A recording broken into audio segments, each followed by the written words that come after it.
ଦୀପ ତେଜେ ଅଣଚାଷ ପବନ ଅଚ୍ୟୁତାନନ୍ଦ ଲେଖିଛନ୍ତି। ତେଣୁ ଆମର କର୍ତ୍ତବ୍ୟ କ'ଣ ନା ଦୀପରେ ଯେଉଁ ସଳିତା ଅଛି ସିଏ ଜଳିଯିବ, ତେଲ ସରିଯିବ, କାଠି ଫୋପଡ଼ା ହେଇଯିବ ଏବଂ ଦୀପଟା ଶୂନ୍ୟ ହେଇଯିବ।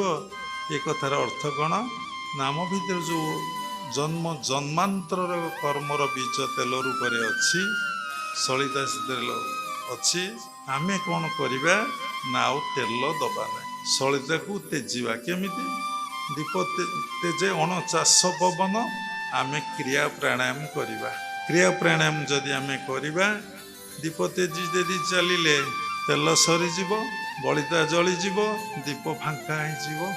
ତେଣୁ ସାଧନା କରିବାର ସୂତ୍ର ହେଉଛି ଭଗବାନଙ୍କୁ ଭଲ ପାଅ, ତାଙ୍କ ନିକଟରେ ସମର୍ପଣ କର।